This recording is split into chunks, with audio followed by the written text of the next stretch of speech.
Je suis de retour au collège de Villebon-sur-Yvette, le collège où j'étais quand j'étais gamin. Et justement, on lance une campagne non au harcèlement. Alors on va le dire tous ensemble, vous êtes prêts? Attention, 1, 2, 3, non au harcèlement! Voilà, le message est clair. Collège Jules Verne, voilà.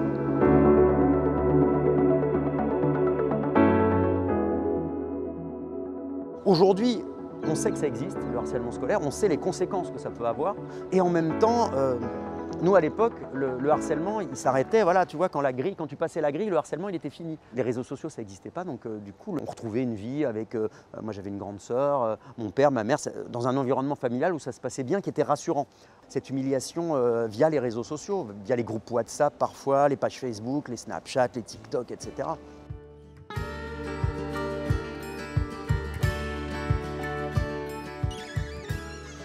Honnêtement, ça fait bizarre là.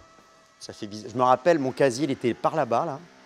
J'ai déjà eu des petits mots d'insultes, de moqueries, etc.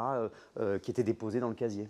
Et justement, c'était quoi le type d'harcèlement que tu as subi en étant ado?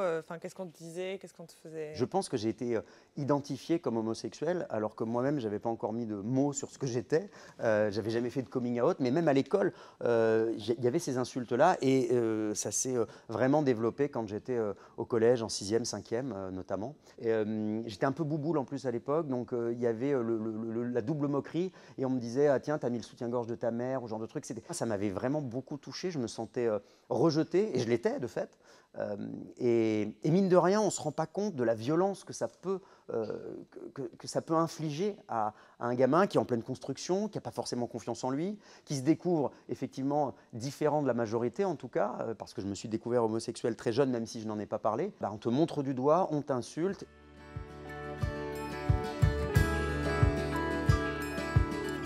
C'est formidable de voir tous ces petits mots là qui ont été mis par les élèves parce que je vois il y a écrit stop au harcèlement, stop à la violence et il y en a un qui écrit non harcèlement, il faut en parler et ne pas le cacher.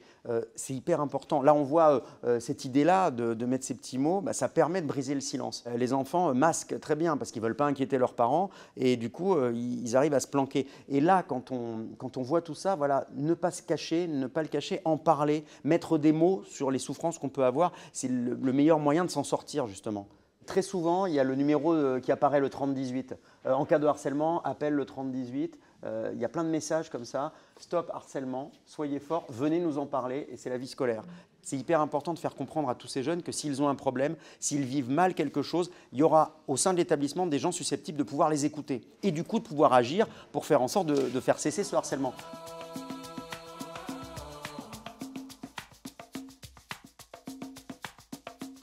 Bon, on y va alors. Allez, c'est parti.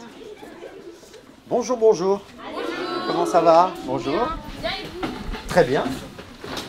J'avais envie de venir ici aujourd'hui pour parler de harcèlement, parce que c'est quelque chose que j'ai subi, moi, il y a une trentaine d'années, ici, dans ce collège. Il faut savoir qu'aujourd'hui, la première cause de harcèlement scolaire, il y a deux causes qui sont quasiment à égalité, c'est l'homophobie et la grossophobie.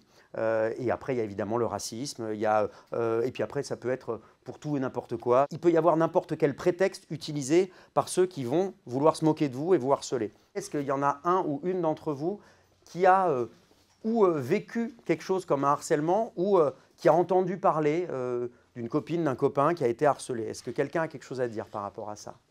Osez parler. Ah bah très bien, c'est bien, tout le monde veut parler. Vas-y, je t'écoute. C'est quoi ton prénom? Moi, Lilou. Bonjour Lilou. De ma CE1 à ma 6e, j'ai été harcelée. Même cette année d'ailleurs, il y a encore quelques petits soucis, mais ça s'est réglé assez vite. Ouais. C'est à cause de ma taille, D'accord. de mon prénom. Et du coup, tu en as parlé à tes parents? J'en avais parlé à mes parents pendant 3 ans, j'avais rien dit. Ça continue? Rien qu'en CM2, du coup, j'ai aussi été cyberharcelée. Ouais. Il y a eu des menaces de mort, c'est allé très loin. Mais du coup, ma mère, elle en a vite parlé. Elle m'a vite parlé, on est vite allé au commissariat parce que ça allait trop loin, les menaces de mort. Et cette année, il y a eu des rumeurs aussi. Une rumeur qui disait quoi? Que j'étais homosexuelle. Et après, il y en a aussi qui ont utilisé mes passions, donc l'équitation et la gymnastique, pour m'embêter aussi. Une période, c'était tellement compliqué que tous les soirs, je ne pouvais pas m'empêcher de pleurer. Ouais. Je ne pouvais pas. Aujourd'hui, ça va mieux quand même? Oui, parce que je me parlais avec ma mère. Ouais. Ça va mieux en tout Oui, cas. aujourd'hui, ça va mieux. C'est très important ce que tu dis, Lilou, le fait de prendre la parole, de parler. Alors ça peut être parler à vos parents. Si vous avez peur d'en parler à vos parents, le collège, il y a des interlocuteurs au collège qui sont là pour vous écouter sur cette question-là. Qui, dans la classe, a déjà l'impression d'avoir été harcelé? Vous pouvez lever la main. Donc on a, je dirais, à peu près la moitié de la classe. Vas-y, c'est quoi ton prénom? Bonjour Manon, on t'écoute. Moi, c'était en CM2, on était un groupe de 3 et en fait, quand on est arrivé au collège, ces personnes-là, elles ont changé. Elles me critiquaient sur mes habits, sur mon style de musique, même sur des trucs que je faisais en famille et où je leur disais, elles me disaient « Ah mais c'est nul ». Quand je rentrais chez moi, je voulais pas en parler à mes parents parce que je disais que c'était de ma faute et du coup, Tu te sentais coupable? Oui, du coup, quand mes parents ils me demandaient si ça allait, je voulais pas leur dire et parfois je m'énervais. C'est intéressant ce que tu dis sur le fait que tu te sentais coupable. Tu pensais que c'était un peu de ta faute au début. Parce que forcément, si tu reçois des attaques tout le temps, tu te dis au bout d'un moment que c'est peut-être de ta faute. Il faut vraiment que vous preniez conscience de ça. Il ne faut pas inverser les choses. C'est jamais de la faute de celui dont on se moque. Il faut bien prendre conscience que quand on se moque de son voisin, d'un camarade de classe, on pense que c'est pour rire, mais ça peut avoir des conséquences terribles. Essayez de faire en sorte d'être empathique, de vous mettre à la place de celui ou celle qui ne vous ressemble pas, parce qu'au final, c'est cette différence-là qui fait la beauté de notre société. On a une société diverse, on ne se ressemble pas, et c'est très bien de ne pas se ressembler. Voilà. Vous voulez qu'on fasse un petit selfie tous ensemble? Attention, 1, 2, 3... Non, c'est mort! Voilà, le message est clair.